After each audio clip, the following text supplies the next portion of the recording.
Kun sagantaa BBC Afaan Oromooti. Nu waliin tura.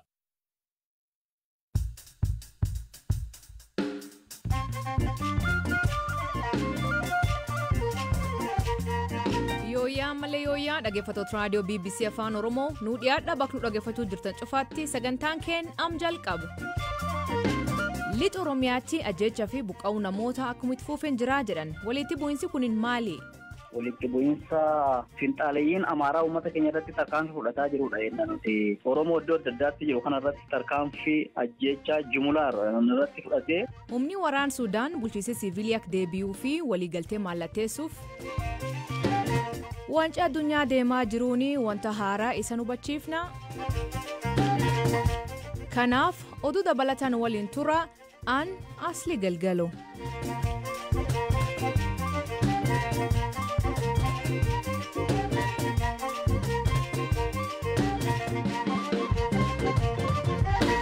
Nuudhiyaadha dhaggeeffattooteenna oduuteen jalqabaanii gartuu bulchiinsa siviilii duraanii fi humni waraan Sudaan bulchiinsa siviilii dimokiraatawaa ta'e akka biyyaatti deebi'uu fi wiixinee waliigaltee akka mallatteessaniitu eegama. Waliigalteen kunin muudama siyaasaa fonqolcha mootummaa Sudaan onkololeessa bara 2021tti mudate goollab jedhamee akka abdatamu miidiyaaleen biyyattii bal'inaan gabaasan Galaana Balaa isanitti hima. Koreen giddu galeessaa humnoota walabummaaf jijjiiramaa Sudaan akka himanitti waliigalteen gartuun bulchiinsa siviilii duraanii fi humni waraanaa Sudaan irra ga'an kun fonqolcha mootummaa akka goolabuu fi heera haaraa waliigaltee isa xumuraa kan yeroo ce'umsaa Sudaaniif haala mijeessa. Humnoonni walabummaaf jijjiiramaa Sudaaniif koreen giddu galeessaa ofiin jedhan ibsa dilbata baasaniin xiyyeeffannoon gurmuu keenyaa jalqaba dhimma haqaa caasaa bulchiinsa mootummaa duraanii diiguu fandii maallaqaa hawaasaa deebisuu jijjiirama gama nageenyaa humnoota gurmeessuu fi caasessuu ergama isaan bulchiinsa dimokiraatawaa keessatti qaban ibsuu fi nageenya waaraa buusuudhaa jedhe. Waliigalteen mallattaa'uuf jiru kana gartuun mormituu dimokiraasii leellisu ka koree diddaa Sudaaniin hoogganamu mormee jira. Koreen diddaa Sudaan kun humnoonni walabummaaf jijjiiramaa Sudaan waliigaltee kana fudhachuun hooggantoonni waraanaa aangoo dhuunfatanii turaniif madiinummaa laataaf jedhanii morman.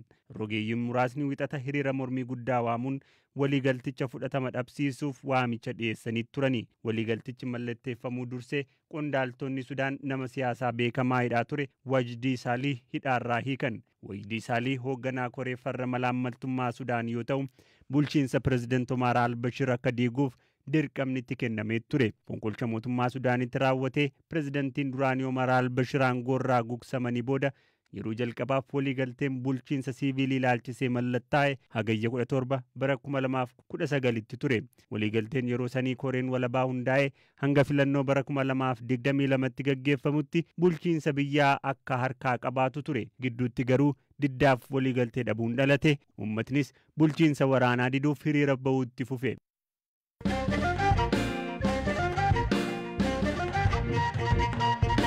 Rakkoon nageenya Oromiyaa keessattuu godinaalee Wallaggaatti akkuma hammaateen itti fuuftee jirti. Aanaa Kiraamuu gantoota 19 keessatti uummanni guutumaan guututti buqqaanii gara giddaa ayyaan galuu kominikeeshiniin aanichaa himu. Akkasumas gandoota giddaa ayyaan keessatti haleela raawwateen uummanni gandguttinii fi andoodidichoo irra buqqa'uu himan. Baqattoonni isaanitti baay'achuun deeggarsa gochuun humna aanichaatiin ol ta'uu dubbata. Agammaa dhaabbileen deeggarsa kamuu isaanii dhaqqabnee jedhan lakkoofsi namoota ajjeefamanii ammaatti beekuun ulfaata ta'us miidhaan uummata irga'ee garmalee guddaa ta'uu hima Lamaayyoo dhufeera. Haleellaan ture magaalaa hangar guutee kan jedhamu jira aanaa keenya jaladha. Achi keessatti waraanni ture sabaaf sablammiin achi keessa jiraata. Waliigala sabaaf sablammii gosa adda addaatu achi keessa jira. Oromoon jira, Amaarri jira, Tigireen jira. Sana gidduutti waraanni sun kan baname waraana humna addaa Oromiyaa fi hidhattoota Amaaraa duukaadha. Sanarraa ka'uudhaan immoo rakkoon uumameera. Duraan uummanni kun waliin jiraataa turetti finxaaleeyyii saba kamiyyuu kan ta'an irraati eegaa ture. Nageenya isaa eeggachaa ture. Amma garuu guyyaa sanarraa kaasee waliigala Oromoo kan ta'e mana keessa kan jiru magaalaa sana keessa kan jiru bifa waraana sabaatti jijjiiramuudhaan ajjeechaan jumlaadhaan gaggeeffame.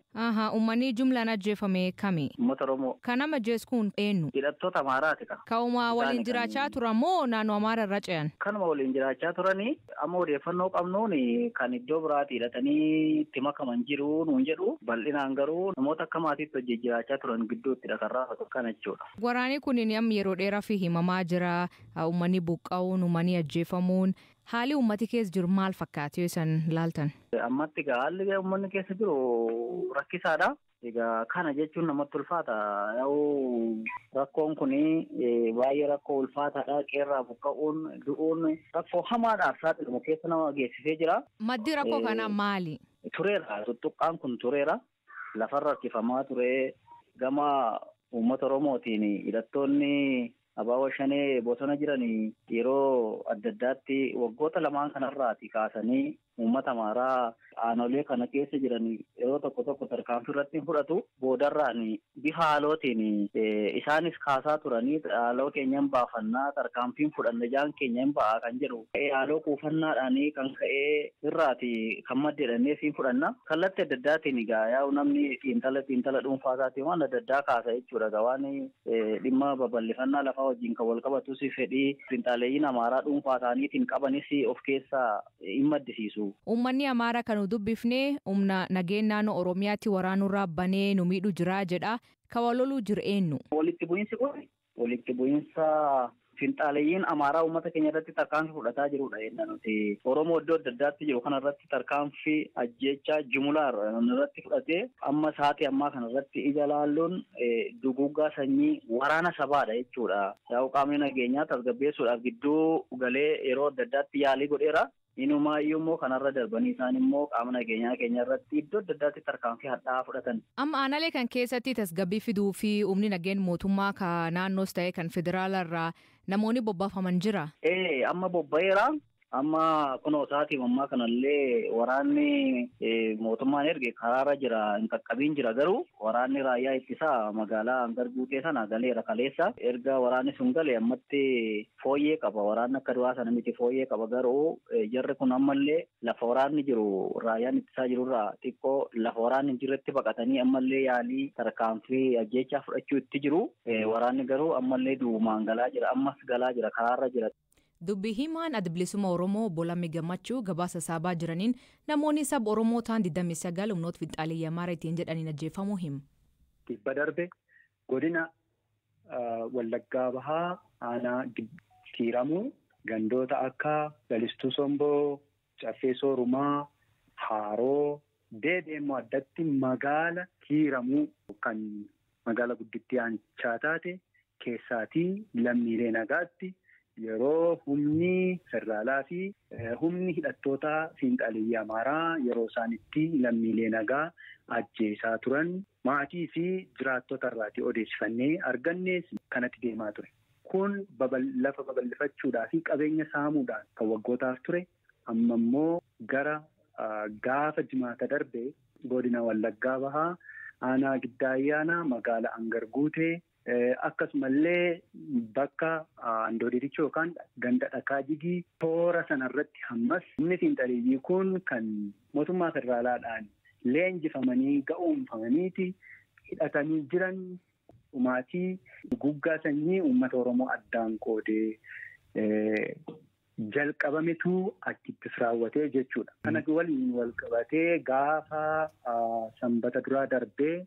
Yookaan muddee 3 humni kun Oromoo manatti addaan baasee kan inni ajjeesaa ture. Namoota hangamiidha ammaatti kan adda baasuu dandeessa? Daataan of harkaa qabuun namoota 29 kan daataa of harkaa qabu. Gamkaaniin dhalataan Amaaraa jiraata magaala Hangar Guutee ta'e tokko yaad BBC'f kenneenii haleella humni adda Oromiyaa fi hidhattoonni shanee bananiin dhalatoonni Amaaraa hedduun ajjeefamanii jedha. ዓርብ ቀን ቅዳሜ ለሚፈጠረው ግጭት ዓርብ ቀን 7 ልዩ ኃይል 7 መኪና walitti bu'iinsa sanbata dhalatuuf jimaata isaa humni addaa Oromiyaa konkolaataa torbatti fe'amee magaalittii qaxxaamuree darbee bosona bulee ganama isaa diishqaa konkolaataatti fe'ee magaalittiitti dhukaasaa nama ajjeesaa deebi'e. Baa Wallaggaa Hangar Guutee keessa baay'inaan kan jiraatu Amaara. Oromoon erga magaalittii gadhiisanii bubbulaniiru. Torban lamaan dura bahan mana qopheessaa yoo gaafannu yaaddoo nageenyaa fi maatii waan qabaniif bahanii nuun jedhan. Gutteen namni jaalalaan waliin jiraata. Yaaddoon eessaa akka dhufe hin beeku. Hanga ammaatti walitti bu'iinsi akkasii dhalatee hin beeku. Hanga ammaatti Bataskaanaa Gabreelii jedhamutti namoonni 18 musliimota biratti kan awwaalame namoonni 32 dabalataan namoonni 16 ta'an reeffi hin kaane jedhamaa jira. Ajjeechaa kana keessaa 5 harka qaba. Warra milishoonni keenya ajjeesan keessaa humna addaatti dabalatee warri mataa dheeraa waraqaa eenyummaa 5 qabanis jiru. Gama keenyaan milishaa mootummaan hidhachiisetu ture. Innis wareegameera.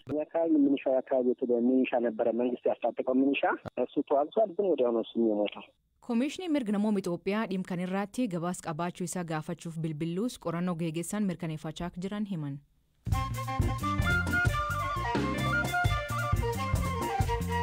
Dhaggeeffattoonni amma duga gabaabaa addunyaa isanii dhiyeessaa jalqabaanii Chaaditti manni murtii deeggartoota dimokiraasii 260 kan onkololees keessa hiriira mormii geggeessan hidhaana daaba. Abukattoowwan namoota kanaa adeemsi dubbii kanaa seeran alaa jechuun mana murtii deemuu didan. Hiriir sun keessatti namoonni 100 ol humnoota nageenyaan ajjeefamuu dhaabbilee mirga namoomaa himan. Dhaabbanni Switzerland Glencoe kan biyyoota Afrikaa keessatti albuuda baasuu himannaa malaamaltummaa fi $180 miliyoona mootummaa Kongootii kaffaluuf waliigalteen kun yakka waggoota 11 biyyattii keessatti raawwateef ta'uu himan. Qorannoon aangaa'onni Ameerikaa, Biriiteenii fi Biraaziil geggeessaniin dhaabbanni kun yakka akkanaa biyyoota akka Naayijeeriyaa, Kaameruun, Ivory Coast fi DRC Kongoo keessatti raawwachuu mirkaneessan. Bulchootii Lixa Afrikaa loltoonni Ivory Coast 46 kan maalitti hidhaman gadhiifaman gaafatan. Loltoonni kunneen hidhattoota loluu fi qacaraman jechuun ji'oota 4 hidhaa jiran. Mootummaan Ivory Coast garuu loltoonni kunneen naga eegdummaa fi maalitti bobbaafamanii jedhu. Naayijeeriyaatti barataan haadhaman pireezidantii arrabsee jedhamee hidhaa gadhiifame. Barataan kunneen haati warra pireezidantii mallaqa uummataa bu'aa mataa isiitiif jecha fayyadamtee jedhee Tiwiitar isaarratti barreessee ture.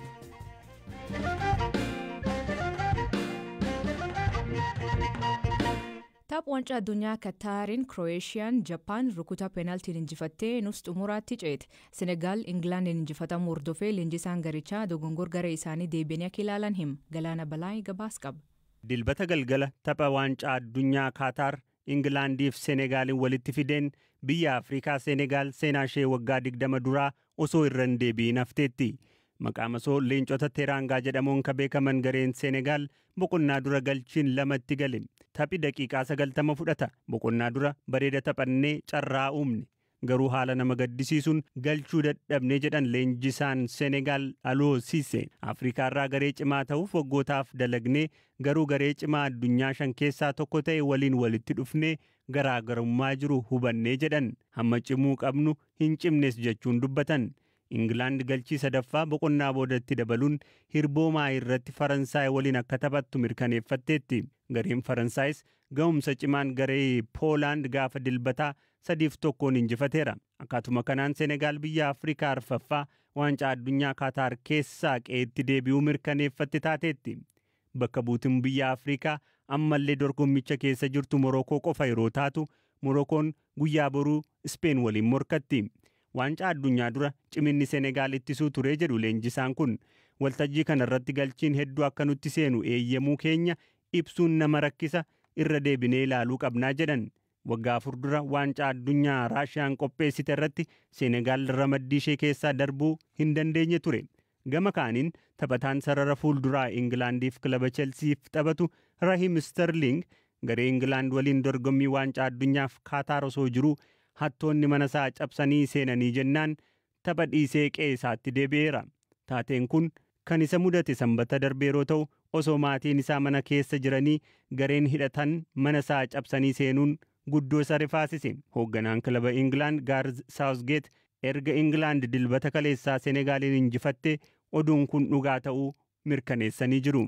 Saa tokkoon booda sadarkaa fiifaan tokkoffaa harka jirtu Biraaziil Riippaabilika Kooriyaa morkatti. Dhaggeeffattoonni gareen isan deeggartan biyyaatti galtmoo Kataaritti afti. Kanumaanii sagantaan irraa aganumaa nu waliin turuu keessaniif ulfaadha isaniin jenna. Oduu dabalataa weebsaayit keenya BBC Afaan Oromoo irra laala mammaasii galgal kana abbaan uf dha'uu uf hin dandamuu jedha. Hiikan isa maanii koomenti keessan nu beeksisa. Sagantaa kan qophees Galaana Balaay gam teknikaatiin Mubaarak Abdallaa keessaniif dhiyees aan asli galgalooti agborii saatii akkana nagaa waaqa kee bulaa oraa bulaa deebanaa hangafamaan dhaan bulaa.